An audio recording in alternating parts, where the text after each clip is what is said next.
आज का दिन दिया है और ये अवसर दिया है कि हम उसके पाक कलाम से, उसके परमेश्वर के पवित्र वचन से कुछ बातों को देखने पाएंगे। यहाँ पर लिखा है, जो टॉपिक है कि परमेश्वर की भलाई के लिए उसकी स्तुति। हालेलुया। परमेश्वर का वचन कहता है, इसमें मैं एक एक पद आप लोगों को कुछ बातों को बताऊंगी, जिसमें से कहा गया है कि मैं हर समय यहोवा को धन्य कहा करूंगा, उसकी स्तुति निरंतर मेरे मुख से होती रहेगी। यहाँ पर दाऊद कह रहा है कि मैं हर समय परमेश्वर को धन्यवाद करूंगा। ये नहीं कह रहा है कि जब मेरे लाइफ में जय आए, जब मेरे लाइफ में कुछ अच्छा हो तब मैं धन्यवाद करूंगा, पर उस समय कि जब कुछ भी ना हो तब भी मैं हर समय परमेश्वर को धन्यवाद करूंगा। आज हम दाऊद के जीवन से इन बातों को सीख सकते हैं कि आज हमें भी परमेश्वर को हर समय धन्यवाद देने की जरूरत है। जब परमेश्वर कुछ करे तब नहीं, जब परमेश्वर कुछ ना भी करे तो भी हमको उसके नाम को ऊंचा उठाना है, क्योंकि उसका नाम जो है वो सर्व सामर्थी है। उसके नाम में कोई चेंजेस नहीं कर सकता है। उसका नाम जो है वो कहता है ना, मैं जो हूँ सो हूँ। तो आज हमको उस परमेश्वर के नाम की बढ़ाई करना है, हमको उसके नाम की स्तुति करने की जरूरत है। हालेलुया। जैसे वह कहता है कि उसकी स्तुति निरंतर मेरे मुख से होती रहेगी। आज हमको अपने होठों से जो परमेश्वर ने हमें दिया है, क्योंकि हमारा हर एक अंग जो है वो परमेश्वर की महिमा के लिए, आत्मा तो ऑलरेडी उसका ही है, पर हमको अपने शरीर को भी अपनी इच्छा से उसको देने की जरूरत है। हमको अपने होठों से उस परमेश्वर के नाम की बढ़ाई करने की जरूरत है। जैसे दाऊद कहता है कि उसकी स्तुति निरंतर मेरे मुख से होती रहेगी। आज मेरे प्रियो, हमें परमेश्वर के नाम को ऊंचा उठाना है। हमको अपने होठों का इस्तेमाल उसके नाम की बढ़ाई के लिए करने की जरूरत है। और जैसे वचन कहता है दूसरे पद में, मैं यहोवा पर घमंड करूंगा, नम्र लोग यह सुनकर आनंदित होंगे। यहाँ पर वो कहता है कि मैं यहोवा पर घमंड करूंगा। ये नहीं कह रहा कि मैं अपने आप पर घमंड करूंगा, अपनी ताकत पर घमंड करूंगा, अपने लोगों पर घमंड करूंगा, पर ये कहता है कि मैं यहोवा पर घमंड करूंगा। हम सभी जानते हैं कि दाऊद ने गोलियत को मारा, जो कितना बलशाली था, जिसे कोई हरा नहीं सक रहा था, परंतु उस दाऊद ने उसको हराया। पर यहाँ पर वो नहीं कह रहा है कि मैं अपने ताकत पर भरोसा करता हूँ, परंतु वो कहता है कि मैं यहोवा पर घमंड करता हूँ। आज हमें भी हमारा घमंड का विषय क्या है?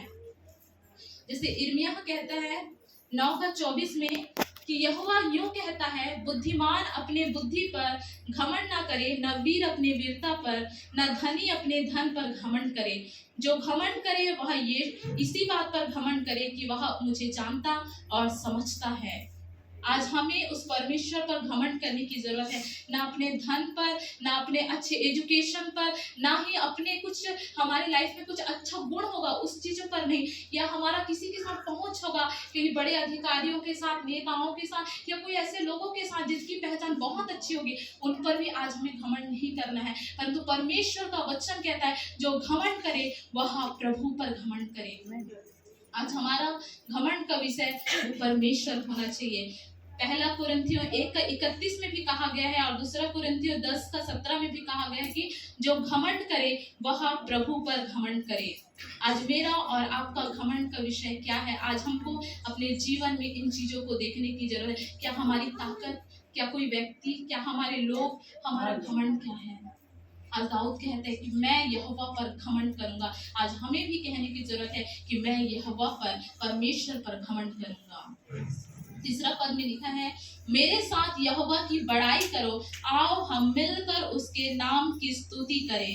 वो कहता है कि हम परमेश्वर के नाम की बढ़ाई करें, उसके नाम को ऊंचा उठाएं। वो कहते हैं, वो लोगों को बुलाते हैं, आओ हम मिलकर उसके नाम की स्तुति करें, आओ हम मिलकर उसके नाम को ऊंचा उठाएं। आज हम लोगों को अपने लाइफ में क्यों शामिल करते हैं? हम क्यों लोगों को अपने साथ बुलाते हैं? क्यों एक ग्रुप बनाते हैं? क्या इसलिए कि हम औरों की चर्चा करें? क्या इसलिए कि हम औरों की बातें करें? वो कहते हैं, आओ हम मिलकर यहोवा की बड़ाई करें। मतलब वो लोगों को इसलिए बुला रहा है ताकि हम किसी तीसरे व्यक्ति के बारे में बात ना करें, ना हम किसी और की चर्चाएं करें, परंतु हम उस परमेश्वर के नाम को ऊंचा उठाएं। तो इसलिए आज हम लोगों को इसलिए बुलाएं ताकि हम उसके नाम को ऊंचा उठाएं, जो उसके योग्य है, जो डिजर्व करता है। आज हम उस परमेश्वर के नाम की बड़ाई करें। आज जब हम ग्रुपिज्म करते हैं, जब हम लोगों को बुलाते इकट्ठा करते हैं, तो वहां पर सिर्फ और सिर्फ हमारा परमेश्वर ऊंचा उठना चाहिए, वहां पर सिर्फ उसी के बारे में चर्चा करनी चाहिए, क्योंकि उसके योग्य है कि हम उसकी चर्चा करें, उसके योग्य है कि हम उसी की बात करें, अपने होठों से, अपने जीवन से, अपने हृदय से सिर्फ उसी की ही बातें करें। क्योंकि जितना अधिक आप उसके बारे में बात करेंगे, उतना ही अधिक हम अपने जीवन में उसकी बरकतों को देखने पाएंगे, उतना ही अधिक हम अपने जीवन में मजबूत होते जाएंगे। हालेलुया। क्योंकि वो हमारा दृढ़ चट्टान है, वो सनातन का चट्टान है। और परमेश्वर का वचन कहता है 4 पद में, मैं यहोवा के पास गया, तब उसने मेरी सुन ली और मुझे पूरी रीति से निर्भय किया है। जब हम परमेश्वर के पास आते हैं तो वो हमें पूरी रीति से निर्भय करता है, मतलब वो पूरी रीति से हमको निडर करता है, मतलब वो हमारे जीवन में डर को रहने ही नहीं देता है जब हम उसके पास जाते हैं। अगर हम व्यक्ति के पास जाएंगे तो हो सकता है थोड़े समय के लिए हमारा डर खत्म हो सकता है, पर तो फिर से किसी चीज का डर हमारे जीवन में हावी हो सकता है। परंतु अगर हम उस परमेश्वर के पास जाएंगे तो वो सारे डर को हमारे जीवन से दूर कर देगा, हमें वो निडर बनाएगा।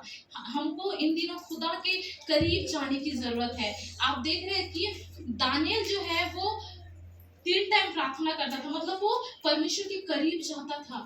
और आप देख रहे, ना वो राजा से डरा, ना वो सिंह के मांद में जाने से डरा, मतलब कितना निडर था। इसका रीजन सिर्फ यही है क्योंकि वो परमेश्वर के करीब में रहता था, वो परमेश्वर के पास जाता था। आज आप और मैं जब परमेश्वर के करीब रहेंगे, ना हमें फ्यूचर की चिंता होगी, ना हमारे बच्चों की चिंता होगी, ना ही हमारे आने वाली चीज में हम क्या करेंगे, हमारी मैरिज का, ना ही हमारी एजुकेशन का, किसी भी चीज की हमारे जीवन में चिंता नहीं होगी।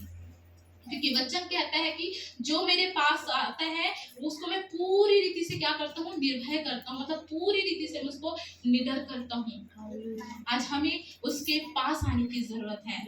और 5वीं बात यहाँ पर लिखा है, जिन्होंने उसकी ओर दृष्टि की उन्होंने ज्योति पाई और उनका मुख कभी काला ना होने पाया। आज वो कह रहा है कि मैंने उसकी ओर दृष्टि की। आज मेरी और आपकी दृष्टि कहाँ है? आज हमें उस परमेश्वर की ओर दृष्टि करने की जरूरत है। जब हम उसकी ओर दृष्टि करते हैं तो हमारे जीवन में वो ज्योति को आता है, ज्योति आता है।